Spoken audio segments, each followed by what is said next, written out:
একটা বড় chapter, huge chapter, অনেক কিছু বোঝার আছে, কিন্তু কেমিক্যাল বন্ডিং এর যে চ্যাপ্টারটা, সেই চ্যাপ্টারটা সিলেবাসে কিন্তু তোমাদের খুব বেশি কিছু নেই। হাইড্রোজেন বন্ডিংটা রয়েছে আর হাইব্রিডাইজেশনের পার্টটা রয়েছে। হাইব্রিডাইজেশনের নোটটা অলরেডি দেয়া আছে, আমি বলে দিচ্ছি আবার। হাইব্রিডাইজেশনটা খুব ইম্পর্টেন্ট। আর হাইড্রোজেন বন্ডিংটা আজকে বলে দেবো।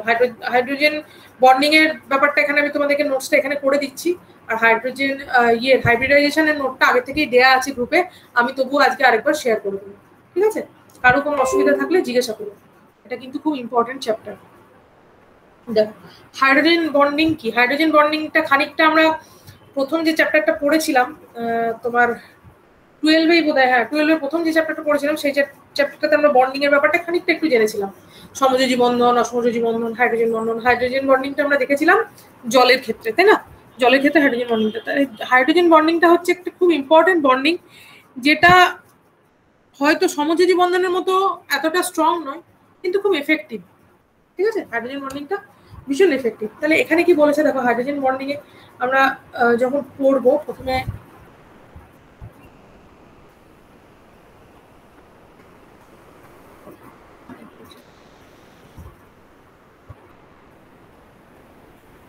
হাইড্রোজেন বন্ডিং, ঠিক আছে? দেখো এখানে কি বলেছে, হাইড্রোজেন পরমাণুতে একটা প্রোটন আর একটা ইলেকট্রন আছে। আমরা জানি হাইড্রোজেনের ক্ষেত্রে একই হয়। সমযোজী বন্ধন সৃষ্টিতে হাইড্রোজেনের ইলেকট্রনটি তড়িৎ ঋণাত্মক পরমাণুর সাথে সমযোজী বন্ধন গঠন করে। একটা প্রোটন একটা ইলেকট্রন থাকলে, একটা যদি ইলেকট্রন, তাহলে ওই একটা ইলেকট্রন দিয়েই যা করার ওকে করতে হবে। সর্ববহিষ্ঠ কক্ষের বলো, ভেতরের কক্ষের বলো, যাই ইলেকট্রন, ওই একটা ইলেকট্রন, ওই একটা ইলেকট্রন দিয়ে ওকে যা করার করতে হবে, ঠিক আছে? তাহলে কি করছে দেখো, সমযোজী বন্ধন সৃষ্টিতে হাইড্রোজেনের ইলেকট্রনটি তড়িৎ ঋণাত্মক পরমাণুর সাথে সমযোজী যৌগ গঠন করে। এই পরমাণু যদি অধিক তড়িৎ ঋণাত্মক ধর্মী হয়, তাহলে হাইড্রোজেনের ইলেকট্রনটি বেশি আকর্ষিত হয়, ফলে হাইড্রোজেনের প্রোটনটি আংশিকভাবে যুক্ত অবস্থায় থাকে। তাহলে কি হচ্ছে, হাইড্রোজেন নিজে যেহেতু ভীষণ উইক, কোনো একটা অতিরিক্ত ইলেকট্রন ধর্মী, তড়িৎ ঋণাত্মক ধর্মী, ঠিক আছে?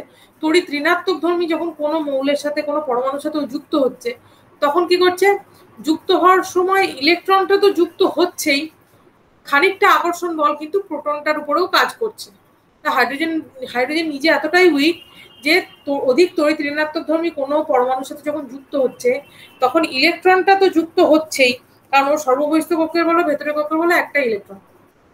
তাহলে ইলেকট্রনটা তো যুক্ত হচ্ছেই, প্রোটনটার উপরেও কিন্তু আংশিকভাবে প্রভাব পড়ছে, ঠিক আছে? মানে প্রোটনটার উপরেও খানিকটা আকর্ষণ বল কাজ করছে, যেহেতু খুব উইক। আচ্ছা, তাহলে কি হচ্ছে, এমন অবস্থায় একটা তীব্র তড়িৎ ঋণাত্মক পরমাণুর সাথে এক প্রকার শিথিল বন্ধন গঠন করছে, ঠিক আছে? হাইড্রোজেনের নিজের তরফ থেকে যে বন্ধনটা গঠন হচ্ছে, সে বন্ধনটা খুব শিথিল হচ্ছে। সমযোজী বন্ধনের মতো কিন্তু অত স্ট্রং বন্ধন না, বন্ধনটি অনেকটা সেতুর মতো। তাহলে হাইড্রোজেনের সাথে সৃষ্ট এইরূপ শিথিল বন্ধনকে হাইড্রোজেন বন্ধন বা হাইড্রোজেন বন্ড বলে। সাধারণ সমযোজী বন্ধনের তুলনায় এই বন্ধনের শক্তি বা দৃঢ়তা অনেক কম, ঠিক আছে? তাহলে কি হচ্ছে, হাইড্রোজেন বন্ধনটা কাকে বলছি আমরা, লিখে নিই একটুখানি।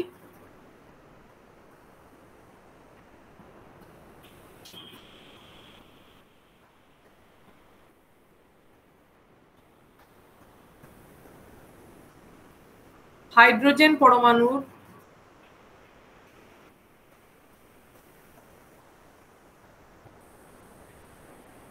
ইলেকট্রনটি, কারণ এখানে সর্ববহিষ্ঠ কক্ষ বলার দরকার নেই, একটা ইলেকট্রনটি অন্য কোনো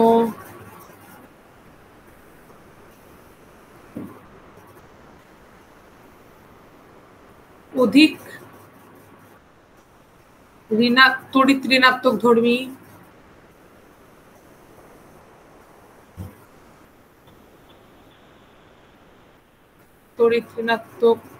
ধর্মী পরমাণুর সাথে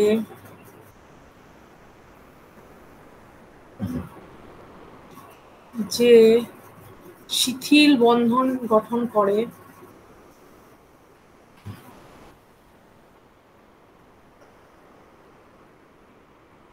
তাকে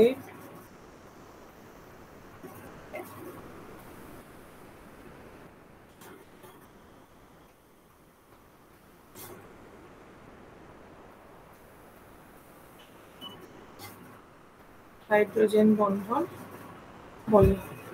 এটি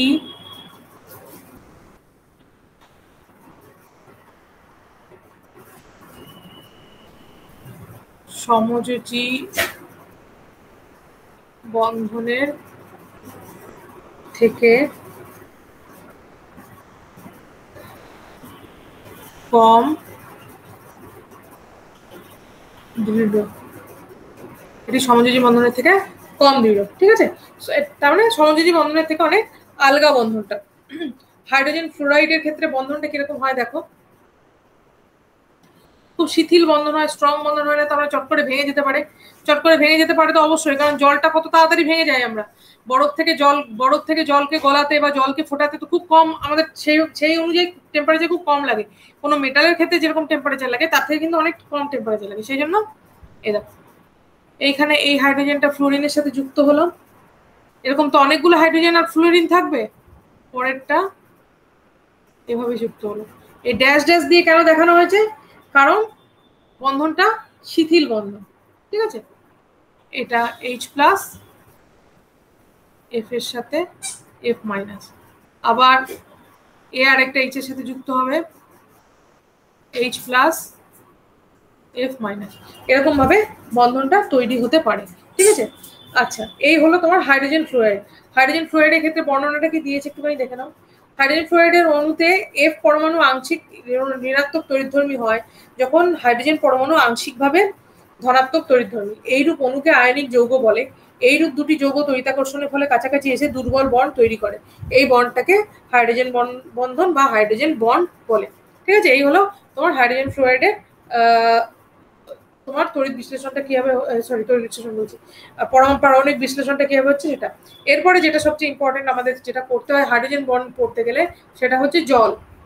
জলটা আমরা আগে অলরেডি পড়ে নিয়েছি, 12 এর ফার্স্ট চ্যাপ্টারে আমরা জলটা অলরেডি পড়ে নিয়েছি।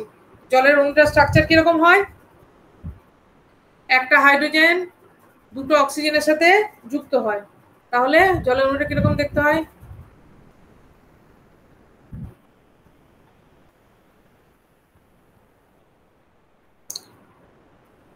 কখনো এভাবে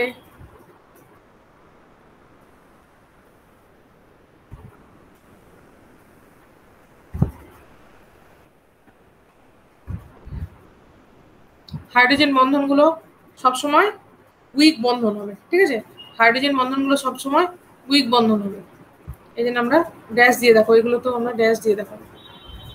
ঠিক আছে, এটা হাইড্রোজেনের সাথে যুক্ত হলো, এটা একটা হাইড্রোজেনের সাথে যুক্ত হলো, এটা একটা অক্সিজেনের সাথে যুক্ত হলো, আর একটা হাইড্রোজেনের সাথে যুক্ত হলো, এরকম মোটামুটি দেখতে হয়। স্ট্রাকচারটা একটা টেট্রাহেড্রাল স্ট্রাকচার হয়। ঠিক আছে, জলের ক্ষেত্রে স্ট্রাকচারটা একটা টেট্রাহেড্রাল স্ট্রাকচার হয়, কিন্তু স্ট্রাকচারটা টেট্রাহেড্রাল হলো মোটামুটি আমি তোমাদেরকে দেখানোর চেষ্টা করবো।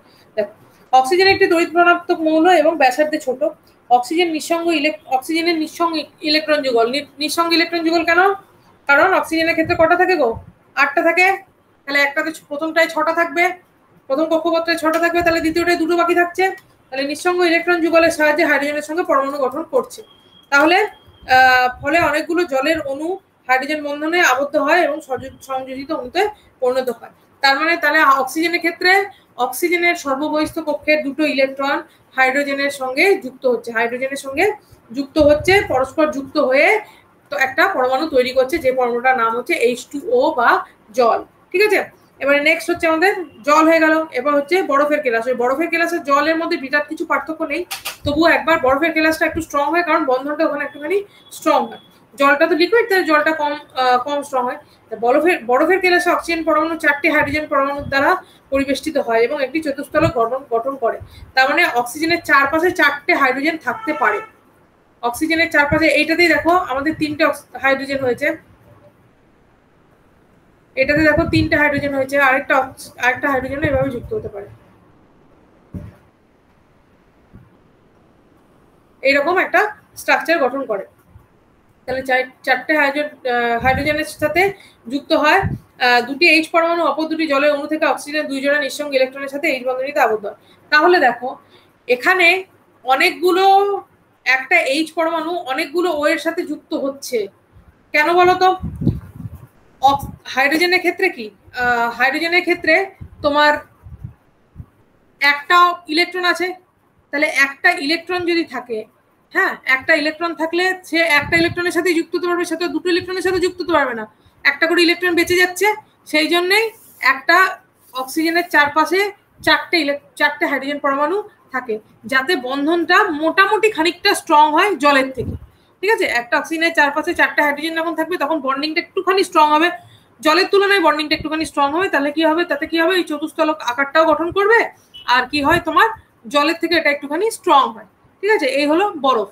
আচ্ছা, নেক্সট আমরা পড়বো আন্ত আণবিক হাইড্রোজেন বন্ধন। আন্ত আণবিক হাইড্রোজেন বন্ধন একটা আছে, আর একটা হচ্ছে অন্ত আণবিক। এবারে আন্ত আণবিক আর অন্ত আণবিকের মধ্যে ডিফারেন্সটা একটুখানি বোঝো।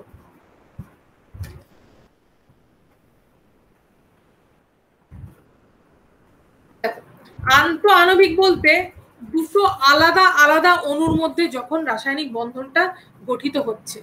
প্রথমটাই আমরা পড়বো ইন্টারমলিকুলার, একটা হচ্ছে ইন্টারমলিকুলার হাইড্রোজেন বন্ডিং, আরেকটা হচ্ছে ইন্ট্রামলিকুলার হাইড্রোজেন বন্ডিং। প্রথমটাই আমরা পড়বো আন্ত আণবিক আণবিক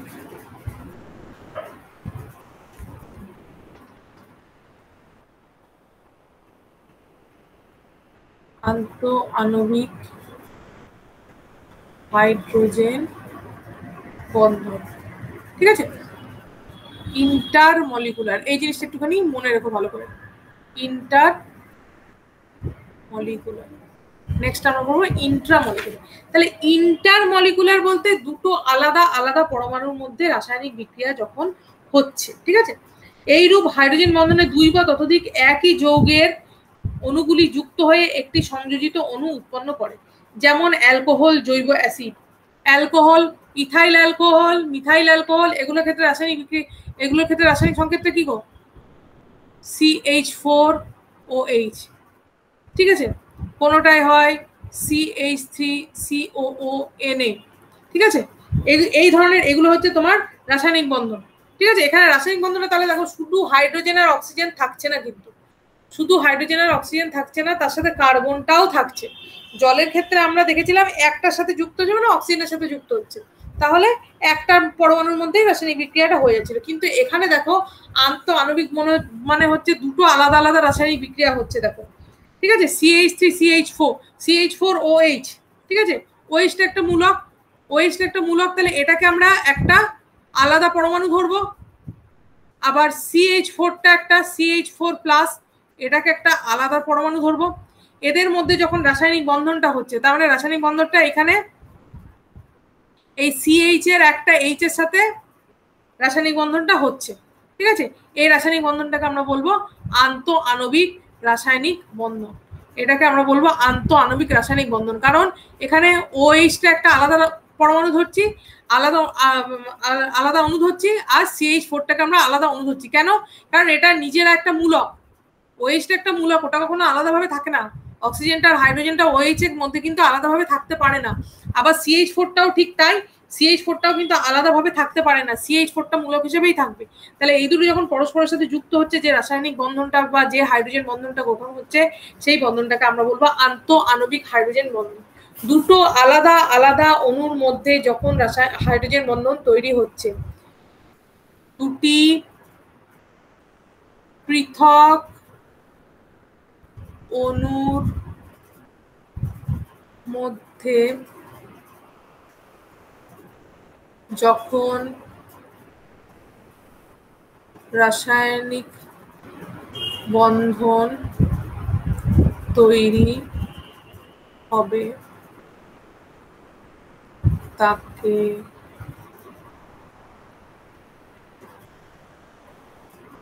আন্ত আণবিক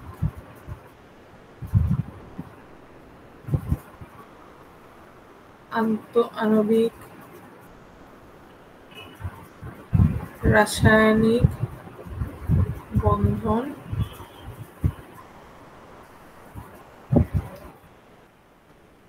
বলা যায়।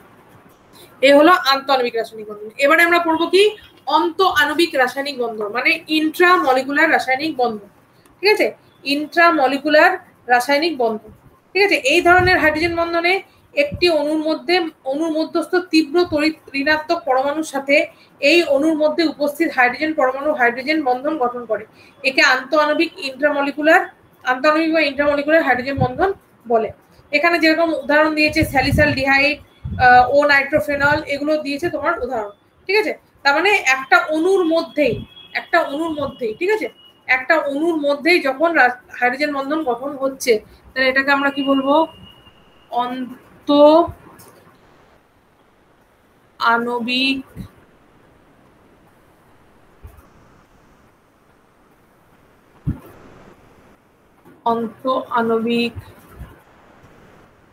হাইড্রোজেন বন্ধন। এটা হচ্ছে ইন্ট্রা মলিকুলার। হলো অন্তঃআণবিক রাসায়নিক বন্ধনে আমরা কি পাচ্ছি? অন্তঃআণবিক রাসায়নিক বন্ধনে হচ্ছে একটি অণুর মধ্যে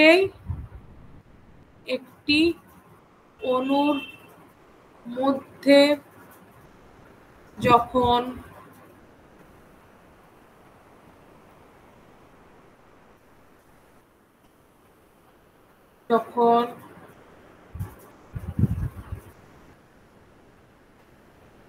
হাইড্রোজেন বন্ধন গঠন হবে। ঠিক আছে, এখানে দিয়েছে দেখো স্যালিসালডিহাইডের রাসায়নিক বিক্রিয়ার ক্ষেত্রে এরকম ভাবে হাইড্রোজেন বন্ধনটা কি কোনখানটাতে গঠিত হচ্ছে দেখে নাও একটুখানি। অণুর মধ্যে বেঞ্জিন রিং,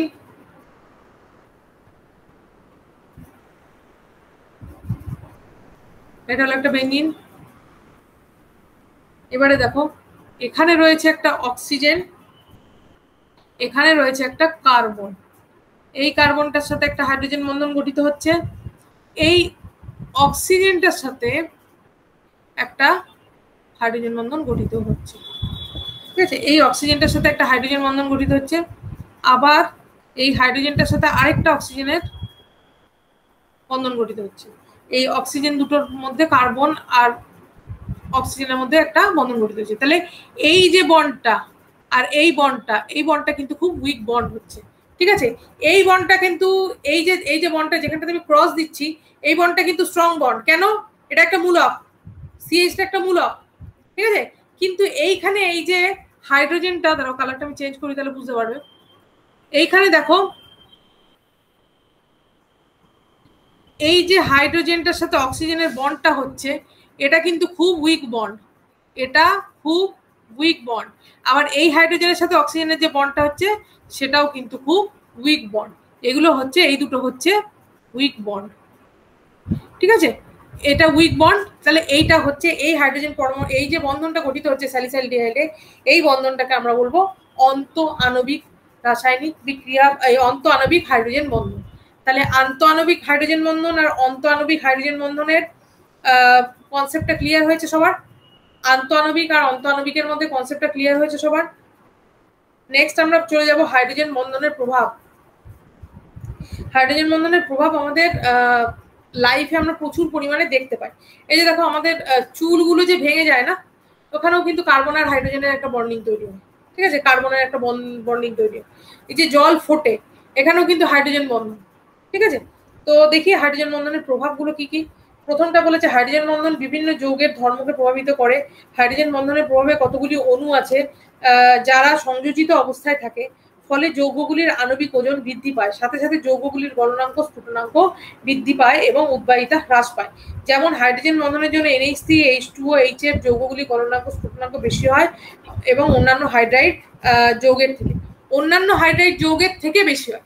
ঠিক আছে, সমযোজী বন্ধনের থেকে এটা কিন্তু কম স্ট্রং, কিন্তু অন্যান্য হাইড্রাইড যৌগগুলো থাকে হাইড্রোজেন বন্ধনের জন্য, এই তোমার NH3, H2O, HF এগুলোর গলনাঙ্ক স্ফুটনাঙ্ক হাইড্রাইড যৌগগুলোর থেকে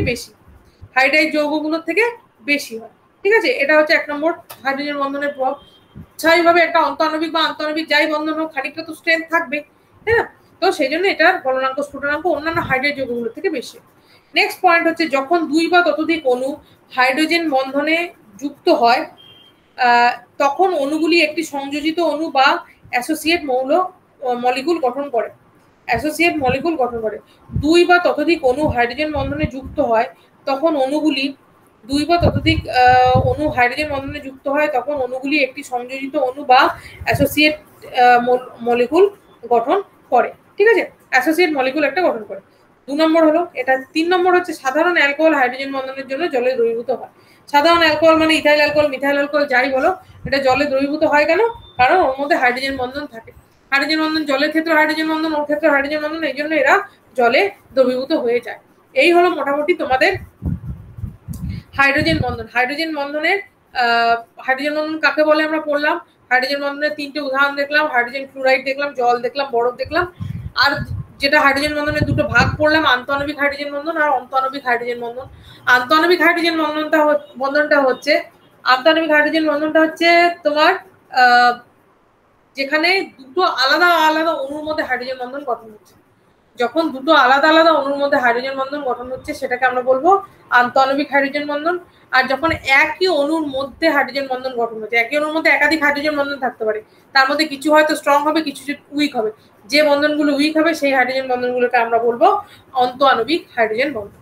নেক্সট আমরা যেখানটা পড়বো সেটা হচ্ছে তোমার কনসেপ্ট অফ হাইব্রিডাইজেশন। নেক্সট যেটা আমরা পড়বো আমাদের কনসেপ্ট অফ হাইব্রিডাইজেশন। এক সেকেন্ড দাও।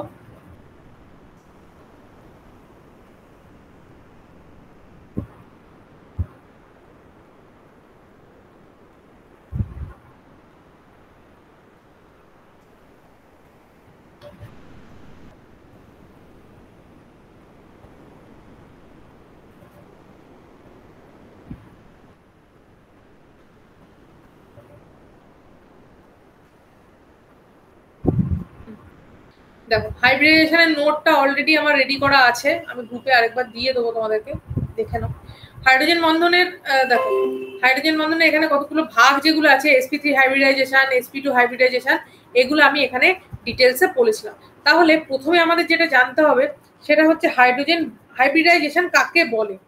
হাইব্রিডাইজেশন কাকে বলে? আগের দিন অবধি আমরা ইলেকট্রন বিন্যাসগুলো দেখেছিলাম, কি করে ইলেকট্রনগুলো সাজানো হয়। পাওলির আব্বাও নীতি পড়েছিলাম, পাওলি অপবর্জন নীতি পড়েছিলাম, আব্বাও নীতি পড়েছিলাম, হুন্ডের সূত্র পড়েছিলাম। সমস্ত গুলো থেকে কি করে ইলেকট্রনগুলোকে সাজানো হয়, কক্ষ উপকক্ষগুলো কোনটার পর কোনটা থাকে, সেগুলো আমরা সমস্ত কিছু দেখেছিলাম। এবারে আমরা কি দেখবো, কক্ষ উপকক্ষের ব্যাপারটা তো আমরা দেখে নিয়েছি। কক্ষ উপকক্ষের এই উপকক্ষগুলোকেও অনেক সময় আবার কিন্তু দুটো বা তিনটে ভাগে ভাগ করা যেতে পারে, দুটো বা তিনটে ডাইমেনশনে ভাগ করা যেতে পারে, কখনো এক্স ওয়াই, আবার কখনো এক্স ওয়াই জেড। ঠিক আছে, দুটো বা তিনটে ডাইমেনশনে এগুলোকে ভাগ করা যেতে পারে। তাহলে দেখো এখানে কনসেপ্ট অফ হাইব্রিডাইজেশনে আমি মোটামুটি sp2 আর sp3 হাইব্রিডাইজেশনের পুরো নোটটা দিয়ে দিয়েছি। এখানে হাইব্রিডাইজেশন কাকে বলে সেই জিনিসটা একটুখানি দেখি। রাসায়নিক বিক্রিয়ায় অংশগ্রহণকারী দুটি পরমাণু সমযোজ্যতা দূর হওয়ার সময় ওদের দুটি বিজোড় ইলেকট্রন সমন্বিত পারমাণবিক উপকক্ষের বা অরবিটালের মধ্যে পারস্পরিক অভিলেপন বা ওভারল্যাপিং সংঘটিত হয়। এইরূপ অভিলেপন বা ওভারল্যাপিং এর পরে পরমাণুগুলোর মধ্যে এক সমযোজী বন্ধন তৈরি হয়, উৎপন্ন হয় এক আণবিক উপকক্ষ বা মলিকুলার অরবিটাল। এই মলিকুলার অরবিটালকে সংকর বা হাইব্রিড অরবিটাল বলে। তাহলে দেখো এখানে এটা নোটটা তো তোমাদেরকে দেবই, আমি তোমাদেরকে এখন একটুখানি দেখিয়ে দিই।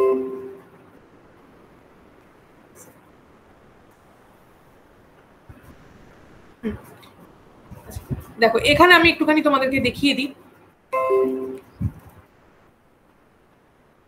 হাইব্রিডাইজেশনটা কিরকম হয় দেখতে ব্যাপারটা।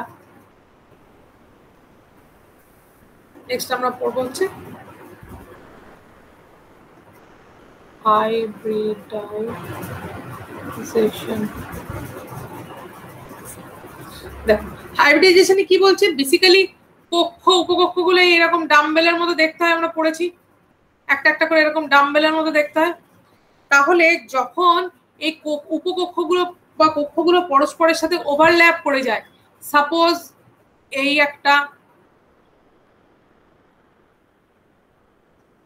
একটা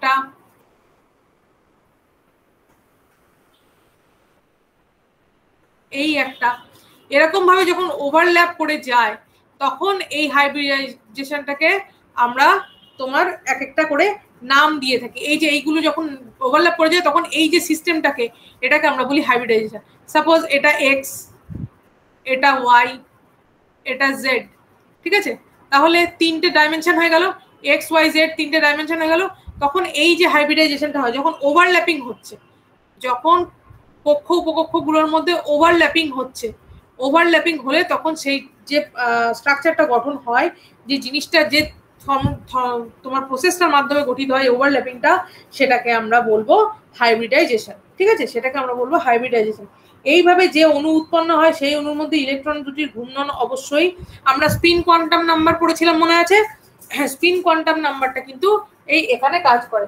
স্পিন কোয়ান্টাম নাম্বার আমরা যেটা পড়েছিলাম, স্পিন কোয়ান্টাম নাম্বারটা এখানে কাজ করে। তাহলে কি বলেছে দেখো, এইভাবে যে অণু উৎপন্ন হয় সেই অণুর মধ্যে ইলেকট্রন দুটির ঘূর্ণন অবশ্যই পরস্পরের বিপরীত দিকে হবে। আমরা পড়েছিলাম স্পিন কোয়ান্টাম নাম্বারটা যখন পড়েছিলাম, একটা ঘুরবে, স্পিন কোয়ান্টাম নাম্বারটা একটুখানি দেখে নিই, ওটা তোমাদের দেয়াই আছে নোটটা, কাকে বলে। স্পিন কোয়ান্টাম নাম্বারের ক্ষেত্রে আমরা পড়েছিলাম একটা ঘুরবে ক্লকওয়াইজ ঘড়ির দিকে, আরেকটা ঘুরবে অ্যান্টি ক্লকওয়াইজ মানে ঘড়ির বিপরীত দিকে। এটা ঘুরলো ক্লকওয়াইজ, এটা হচ্ছে অ্যান্টি ক্লকওয়াইজ। ঠিক আছে, এটা হচ্ছে ঘড়ির দিকে একটা ঘুরবে, একটা যখন দুটো পরমাণুর মধ্যে হাইব্রিডাইজেশন হবে তখন কি হবে, তখন ওই একটা তোমার ইলেকট্রন দুটোর ক্ষেত্রে একটা ইলেকট্রন ঘুরবে ঘড়ির দিকে, আরেকটা ইলেকট্রন ঘুরবে ঘড়ির বিপরীত দিকে। তো হাইব্রিডাইজেশনটা ঠিকই থাকছে, ওভারল্যাপিংটা ঠিকই থাকছে, কিন্তু ঘূর্ণনটা দুদিকে দুরকম হবে। ঠিক আছে, নেক্সট হচ্ছে যখন বিজোড় ইলেকট্রন সমন্বিত দুটো পারমাণবিক কক্ষ বা অরবিট এর মধ্যে ওদের অক্ষদণ্ড বরাবর অভিলেপন ঘটে, তখন অভিলেপন সর্বাধিক হওয়ার সম্ভাবনা থাকে। অর্থাৎ মানে কিরকম অভিলেপনটা অক্ষদণ্ড বরাবর বলতে কিরকম বলেছে বলতো, এটা একটা অক্ষ, এটা একটা অক্ষ, এটা একটা অক্ষ। এবারে সাপোজ এই একটা ইলেকট্রন আর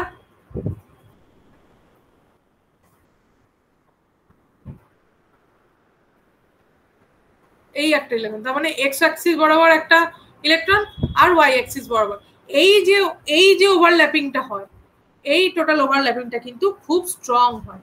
এই ওভারল্যাপিংটা যেটা হয়, এই ওভারল্যাপিংটার ফলে সমযোজী বন্ধন গঠিত হয়, আর এই বন্ধনটাকে আমরা বলছি সিগমা বন্ধন। এই বন্ধনটাকে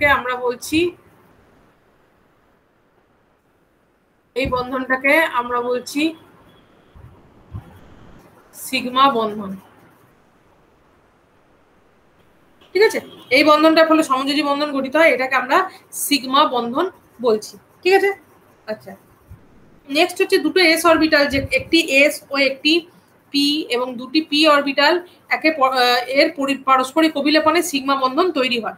ঠিক আছে, তাহলে দুটো এস অরবিটাল, একটা এস একটা পি অরবিটাল, দুটো পি অরবিটালের মধ্যে সিগমা বন্ধনটা গঠিত হয়। তাহলে সিগমা বন্ধনটা গঠিত হয় S S S P R P P, এই তিনটের মধ্যে সিগমা বন্ধন গঠিত হয়।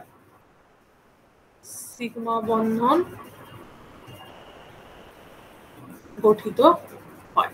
ঠিক আছে, এই হলো তোমার মোটামুটি একটা ধারণা। ঠিক আছে, এরপরে আমরা যেটা পড়বো সেটা হচ্ছে পাই বন্ধন। পাই বন্ধনটা কি, এটা হয়ে গেল সিগমা বন্ধন। নেক্সট আমরা পড়বো পাই বন্ধন।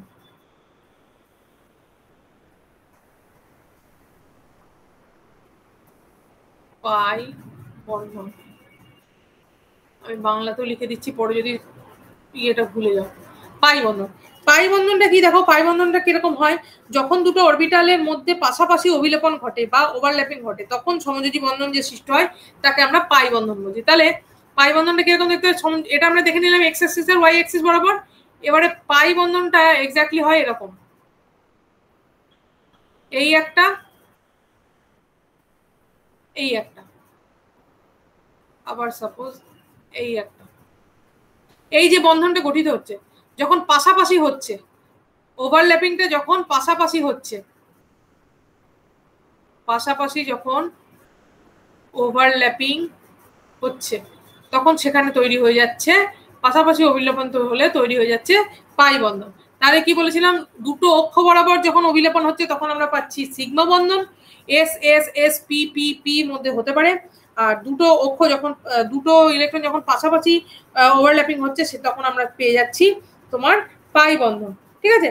সাধারণত পাই বন্ধন সিগমা বন্ধন অপেক্ষা দুর্বল হয়, ঠিক আছে। তাহলে পাই বন্ধন, এটা শর্ট কোশ্চেন আসতে পারে।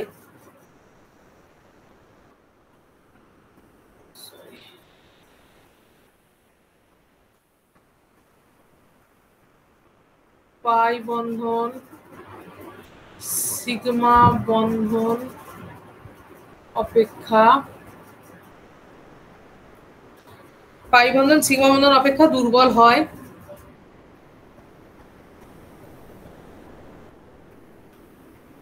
ঠিক আছে, দুটো পরমাণুর মধ্যে দ্বি বন্ধনের একটি সিগমা ও একটি পাই বন্ধন হতে পারে। তাহলে দুটো পরমাণুর মধ্যে যদি দুটো বন্ধন গঠিত হয়, কখনো একটা সিগমা কখনো একটা পাই, কখনো একটা সিগমা একটা পাই হতে পারে। ঠিক আছে, তাহলে হাইব্রিডাইজেশনে আমরা কি কি পড়লাম, হাইব্রিডাইজেশন কাকে বলে পড়লাম। ঠিক আছে, হাইব্রিডাইজেশনটা কখন হয় সেটা পড়লাম। হাইব্রিডাইজেশন দু ধরনের হয়, সিগমা বন্ধন আর পাই বন্ধন। সিগমা বন্ধন এস এস এসপি পিপির মধ্যে হতে পারে, আর পাই বন্ধন সিগমা বন্ধনটা হচ্ছে যখন দুটো অক্ষ বরাবর হাইব্রিডাইজেশন হচ্ছে, এক্স অ্যাক্সিস আর ওয়াই অ্যাক্সিস বরাবর যখন হাইব্রিডাইজেশন হচ্ছে তখন সেটাকে আমরা বলবো তোমার সিগমা বন্ধন। আর যখন পাশাপাশি ওভারল্যাপিং হচ্ছে তখন যে বন্ধনটা গঠিত হচ্ছে সেটাকে আমরা বলবো পাই বন্ধন। ঠিক আছে, এই আমাদের হাইব্রিডাইজেশনের বেসিক ইয়েটা হয়ে গেল। আচ্ছা, হাইব্রিডাইজ এরপরে আমাদের যেটা আছে sp3 hybridization, sp2 hybridization, sp hybridization, এই জিনিসটা আমরা নেক্সট দিন পড়বো। এই চ্যাপ্টারটা খুব ইম্পর্টেন্ট আর খুব ইন্টারেস্টিং। ঠিক আছে, নেক্সট দিন চেষ্টা করবো চ্যাপ্টারটা শেষ করে দেয়। আজকে এতটুকুই থাক। আমি তোমাদের এই নোটসটাও দিয়ে দিচ্ছি, প্লাস হাইব্রিডাইজেশনের নোটসটা আরেকবার দিয়ে দিচ্ছি। তোমরা নোটটা একটুখানি দেখে রাখো, তাহলে সুবিধা হবে পরের দিন পড়তে। ঠিক আছে, আজকে এখানে শেষ করছি, রাখলাম তাহলে। Okay ma'am. আরো কোনো